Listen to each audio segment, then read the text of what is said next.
Welcome and thank you for joining me. This is Laurie of Laurie's Heirloom Sewing. I have just a little quick unboxing or enveloping, if you will. I believe this is fabric, so I thought I would let you guys see.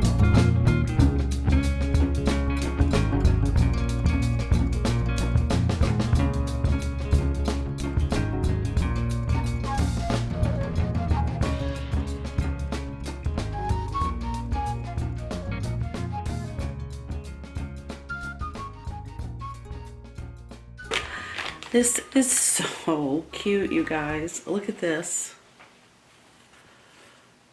So this is also Stitch and Sparkle, and I chose the, it's kind of a, well, it is a directional print. Let me quit wiggling around. Oop. And I thought that looked really cute with the slightly faded green that's in our little gardening theme. So what I plan to do with this, it's not a big secret or surprise, a pillow like I made for our son-in-law. So this guy right here,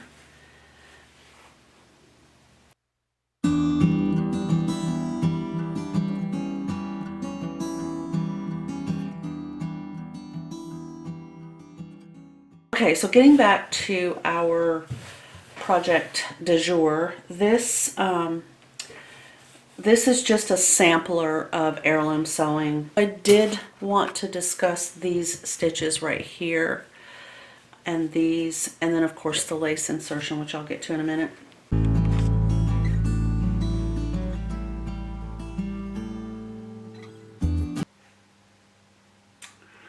Welcome and thank you for joining me. This is Laurie of Laurie's Heirloom Sewing. And as promised, today we're going to be working with our Schmitz Universal Twin Needle in the 4,0/80 size. So I don't know if you've used one of these before, if you have one in your possession, if you've tried it, if you're an expert. But today I'm going to kind of give a little primer on the use of this size twin needle, and also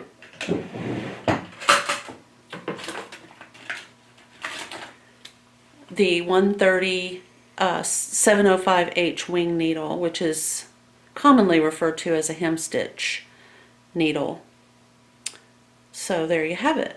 We are going to be also using, in my case, the Bernina 1080. I realize that's an older sewing machine, but it still translates. I did check, and this particular foot is still referred to as 31. I think the numbers are blue now, not sure. But this is what you're looking for right here. You want the grooves in the bottom of the foot. So if you have one that looks similar to this in your possession, to do a corded pin tuck, this is kind of what you're looking for. Now, if you don't want to do a corded pin tuck, then you can just do one with a twin needle that doesn't have that cord inside. That's absolutely perfectly acceptable. I just happen to like the look of corded pin tucks, and it's another option for the twin needle, as well as a just a basic cover stitch hem, you know, where you have 2 rows of stitching. I just did that on a jumpsuit for my youngest daughter. It was hemmed when she bought it. It was just an off-the-rack item, but they were way too long, the legs. So I looked to see what kind of hem had been done, and that's exactly what it was. So I just replicated that with my twin needle. So The first thing we need to do is set up our sewing machine, and I did want to show you how to apply what I'm using is the DMC Pearl Cotton number 8, and if you're interested, this color number is 794. It is very old. I purchased this when I had my shop over 20 years ago, but they still make it. I believe it either comes in a hank, you know, kind of just one of those big wound up looking things, or you can still find it in this little ball form, I believe. So the way this works is I will just leave these back here. So as you can see, my sewing machine, let me zoom you in, is currently footless and needleless. Okay, well, not quite that much. Here we go. So I don't have a sewing machine foot on, and I don't have a needle in place. So the way you get this through here is you drop your feed dogs. Let me put them back up for you so you can see that process in action. Okay, so now they're back up. They're raised above this plate, which means that if I had fabric and the sewing machine were engaged, these would be rolling to pull the fabric. But in order to get this plate off, I need to drop the feed dogs, and there's a little button on the side of my machine right here. You might have something similar, I don't know. But in order to do this, I just turn it. As you can see, it was horizontal and now it is vertical. And sorry about all the movement. They're dropped. They are now no longer above the plate, which means that I can now easily, with the foot removed and the needle out of the way, I have kind of a blank area here. I can just lift it up and then it just comes right off. And here is my bob. I'm going to pull this bobbin thread. Okay. Now, to get this pearl cotton to run through this hole right here in the, right there, that one. So the back feed dogs run through here, the side feed dogs run through here, the needle and the bobbin thread use that wide, this one, well, let me point. I have a little thing I can point with. Right there, this one, and this little hole right here is what I am going to have my pearl cotton come up through. So the way you do that is you just put your pearl cotton, the end of your pearl cotton underneath, and it will just pop up. So I'm just going right into the area in front of the bobbin hook, and I'm just going to hold on to it like that. Then I'm going to thread it through the little hole that we're talking about, like that, and then I'm going to put this plate back on my machine. And the way that goes for me, for my sewing machine, is I come up from the back. I don't engage it from the front. I lay it down and then it snaps into place. And I would never force that. If you feel like it's not going, then just, you can kind of tell based on what it looks like on the underside. This one has 2 hooks, and if I come forward just a little and push back just a little, then it snaps into place, and there's like a little, I don't know what that's called, it's like a little clicky clicky thing. It's like an umbrella. You push on that little button and it either pushes out of the way or it pops out so it stays in place. That's what that little button right there acts like. Okay, so now I can just set this off to the side.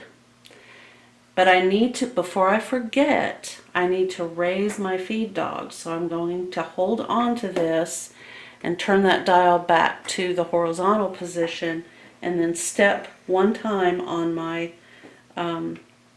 power pedal down here. And now they are up. The reason I did that more than once is because I just did. It's not like if you do it more than once, the whole thing is messed up. Okay, so as you can see, also I believe, nope, you can't. Let me back you up. I have 2 threads threaded through my sewing machine, and I am trying to keep them unwound from each other. That's my preference. So, and you're still a little. Okay, so here we go. So I have 1 and 2 right here. And then I also need to put my bobbin back in.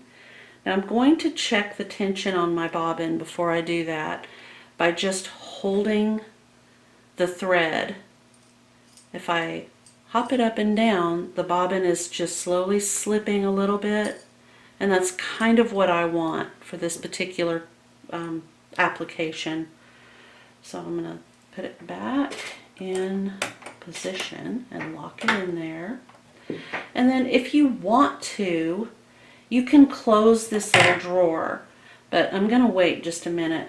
So the next thing I need to do is put my twin needle onto my sewing machine, and then we're just going to quickly go over this twin needle before I do that. So as you can see, I'm gonna, hold on. I need something, maybe this. Here we go. So there are 2 needles, and they're just exactly like a regular sewing machine needle, with one exception. And that exception is kind of hard to see.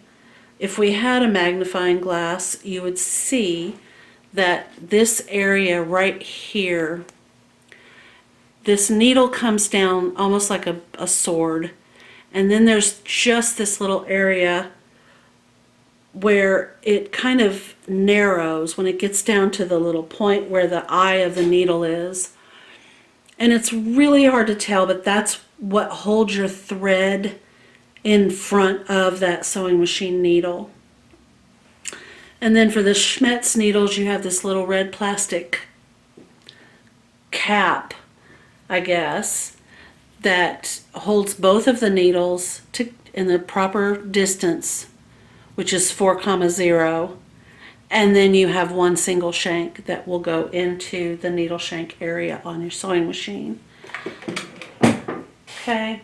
And then the flat side, of course, goes to the back of the machine. That's how you know. All right, so I'm going to put the needle on my sewing machine just like I would any other sewing machine needle. Tighten that up. I'm not going to thread it just yet because I want to go ahead and put the foot on my sewing machine. And I'm going to start off with the number 31. So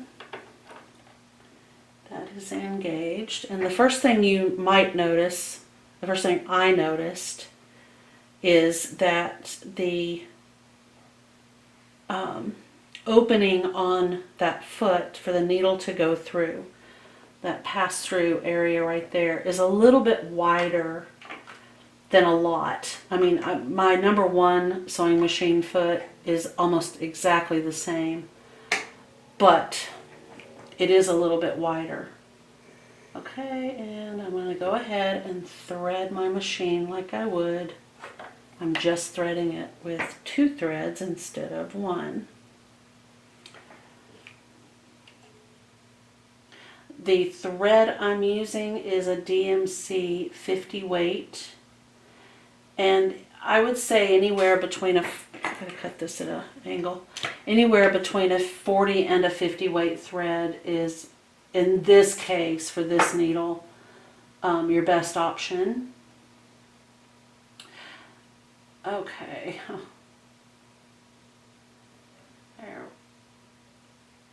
There we go, ish. Okay, and I have managed, this is just some of the little weird things that you're going to notice. Make sure that your thread is not twisted or looped around anything, that it is actually coming from the two posts through the regular area that you would be threading your sewing machine and not looped over anything else like that. Okay, now I'm going to pull up my bobbin thread in the usual manner, and you absolutely have to use a manual method to thread your needles and pull up your thread from the bobbin. All that computerized stuff, don't do that for this particular needle. Okay, I'm getting my threads even.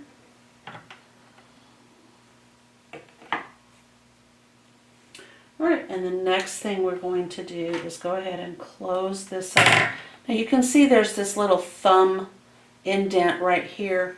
That's where I generally just keep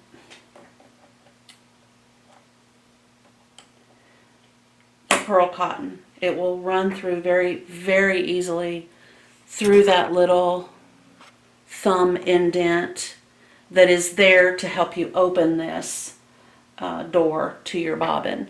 But if you've got your machine loaded for pearl cotton, that works beautifully right there. Alright, so I'm going to put all of this toward the back except for the pearl cotton, which will stay in the front.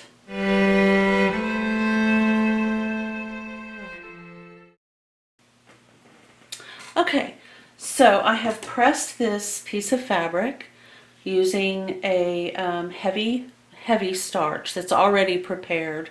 I don't mix my own. Okay, I have pressed this piece of paper that I'm going to use. It's just a receipt. You slide this between the paper and the fabric like that. Make sure that everything is straight.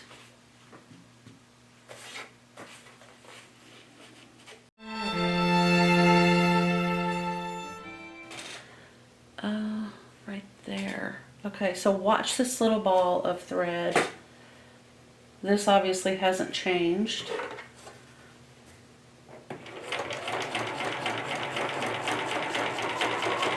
And I'm not watching what I'm sewing, so this could be a nightmare. I'm watching this little ball right here.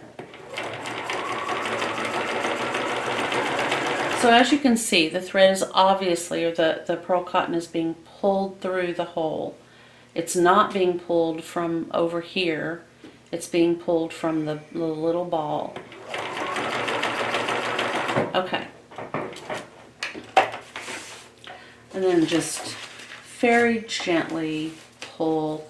You don't want to pull your twin needle. You don't want to just go, pull it out really hard. And if you get resistance, just be patient.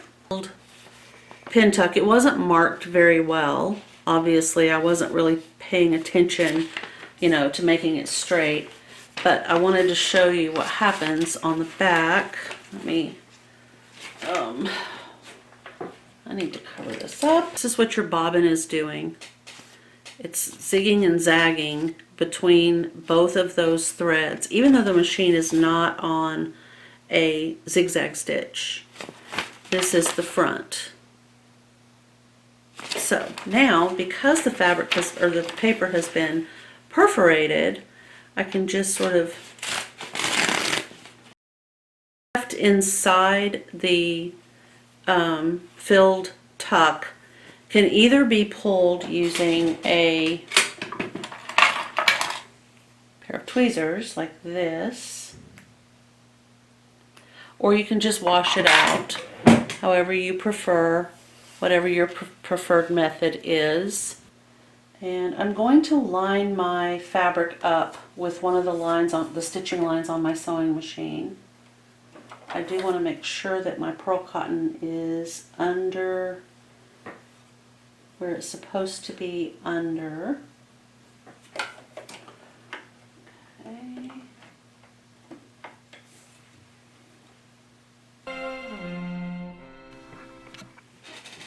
So as I'm sewing, I have the needle right in the middle. It's not off to the left, it's not off to the right. And this is the pearl cotton right here. I'm just going to kind of pull it off to the side and let you see exactly what's going on as I'm sewing.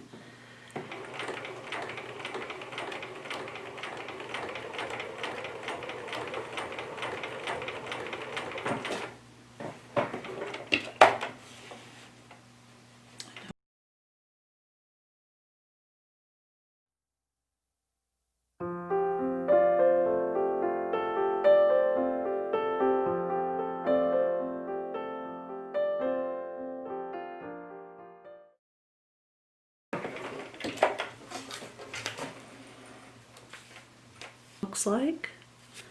I like those little extra large holes across the top. I know they're probably hard to see. And then these across the bottom. I'll go ahead and tear this paper off. Light, there we go. You can kind of see the light reflecting. Okay.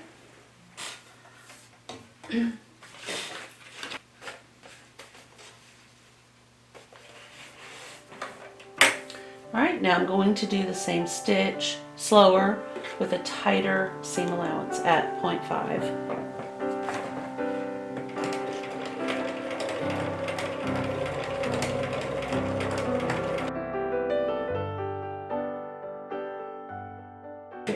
I'm going to take some white silk ribbon. Now I would normally put this under the iron with some starch.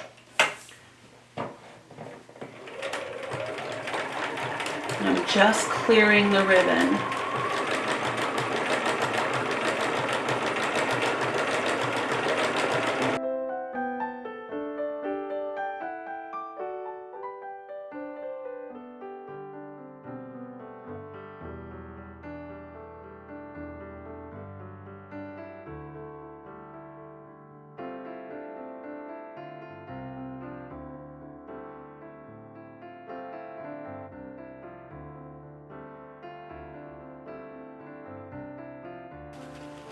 So right here.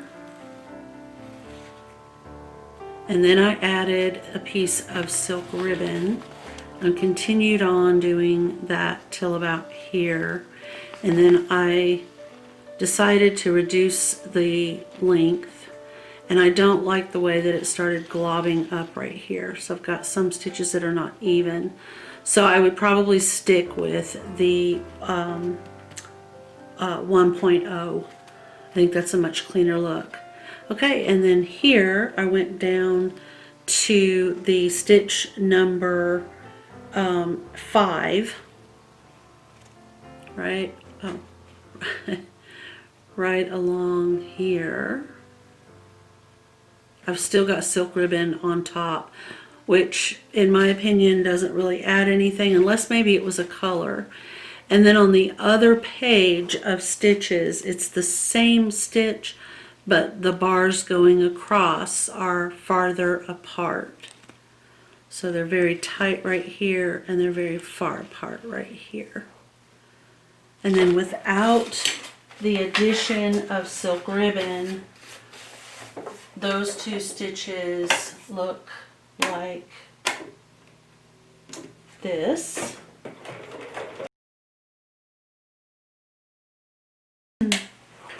Okay, so this is stitch number 11 without the ribbon, and this is stitch number 21 without the ribbon.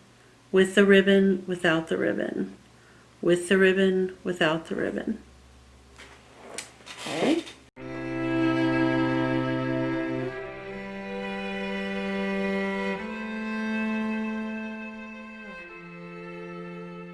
lace insertion, and we will have a discussion about lace insertion, but probably not with relation to this. I might be able to get some of the footage from this. However, I feel like I could do it in a better way. I just have to purchase some insertion.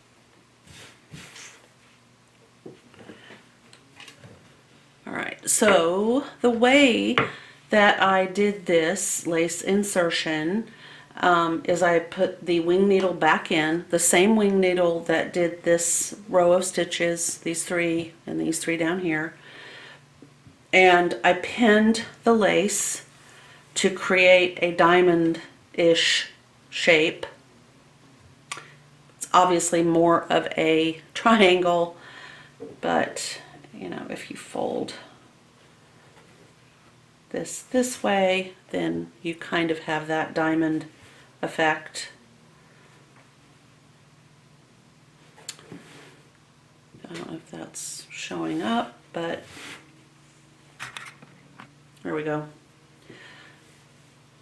So on either side of the pin tucks and the decorative stitches, I have these two that kind of mirror each other. There we go. All right, and the way I accomplished this is I drew my design with my 6.5 inch. I put this at 4 inches lined up on each side, and then I drew with a chalk pencil that, as you can see, needs to be sharpened. I think this was clover. It doesn't have any marking. I don't know. I've had it for a billion years, but anyway.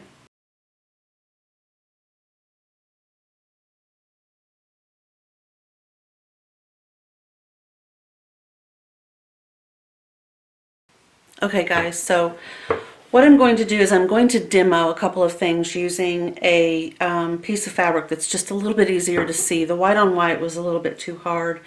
I happened to be looking at the video and it was too washed out. So we're going to pretend like this is a piece of lace that we are doing some lace shaping with. While you could easily do it with this, this isn't the traditional method.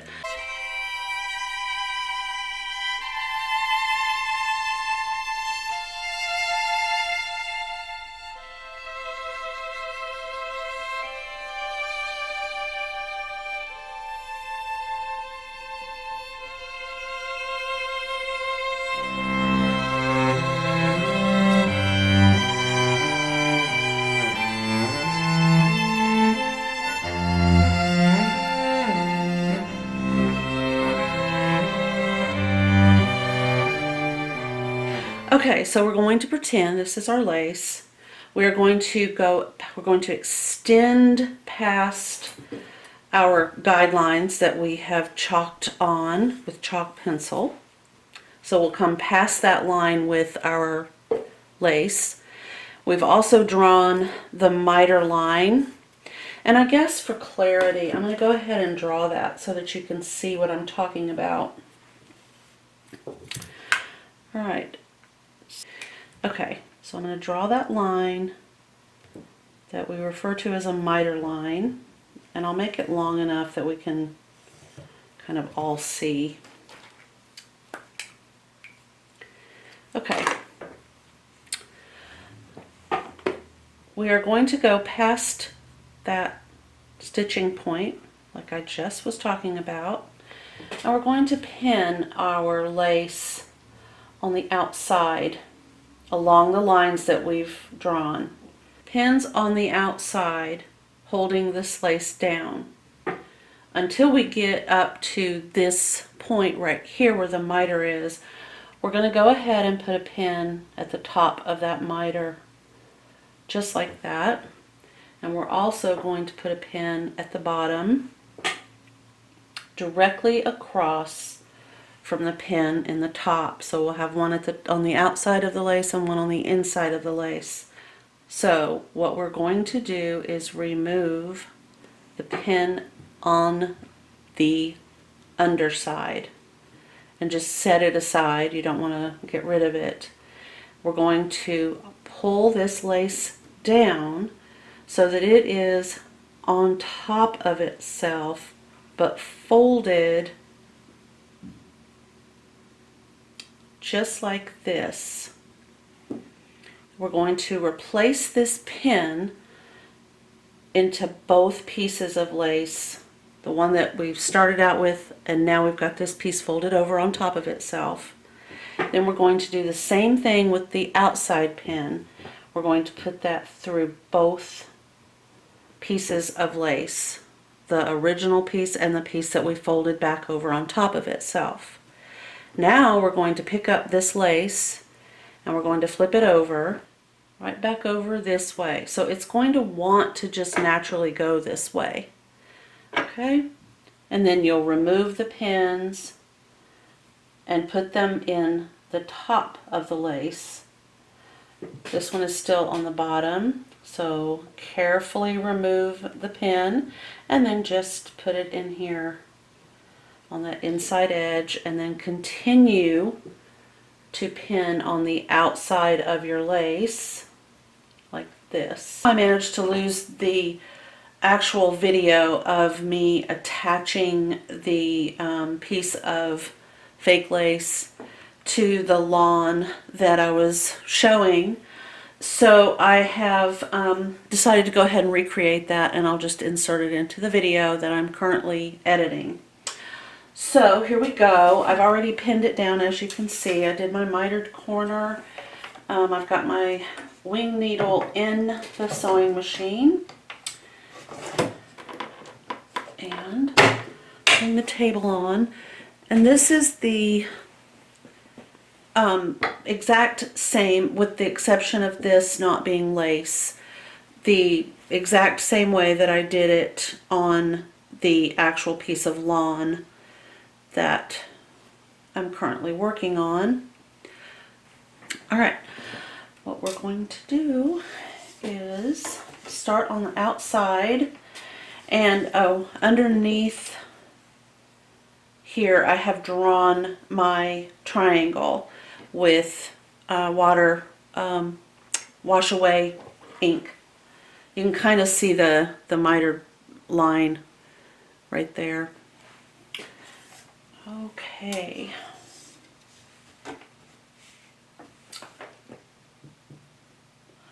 Alrighty, so the way this works is you have your machine in the needle down position, and for the white lace with the white lawn, I basically just used the built-in zigzag stitch on this machine with the default stitch length.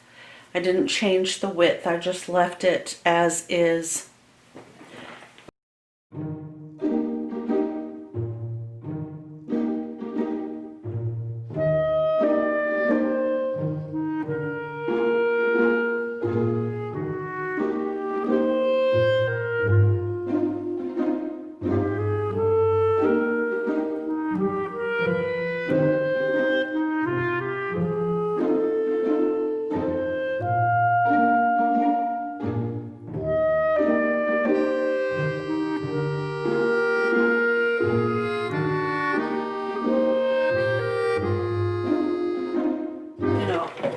Over the fold, out on the outside of the fold, on the outside of the fold, and again carefully pulling the thread away from the needle so that you don't hurt your needle.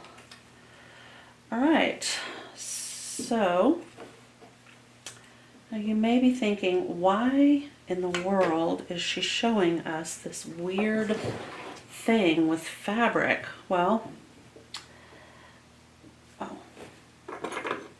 if you have the duck-billed scissors, you will really appreciate their purpose when you're doing a lace shaping project.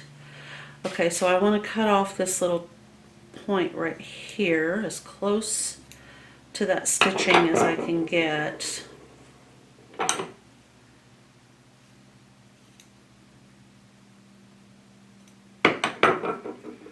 Okay, so now I'm not sure if the camera is going to show you. I'll try to put my hand back there.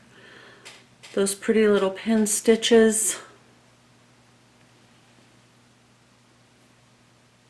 on either side of that piece of gingham. But that is a very pretty heirloom look. And the other thing that we can do, if this, even in this application, if you were trying to replicate this exact thing with a piece of fabric or a piece of ribbon, not specifically lace, what you can do is take something sharp like this seam ripper, and I'm going to just create a hole behind the gingham fabric. Very carefully just sort of tear a spot behind the gingham. If it were lace on the front, I wouldn't want to be tearing the lace. And then that way, when I have that little bitty hole there, I can insert the point of these duck-billed scissors and cut this of what you're looking at from the back as well as from the front. And again, I'll show you on our sample. So here we have, and as you can see, I have cut the fabric away from the lace. It is no longer there.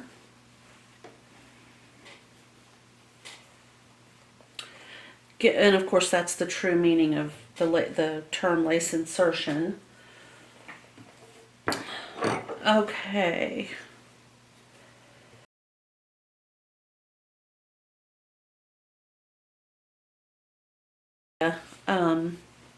For something extra special, using alternatives instead of, $30 a yard lace, you can use, clearly you can use ribbon, you can use fabric, you could actually use another piece of fabric, like this lawn.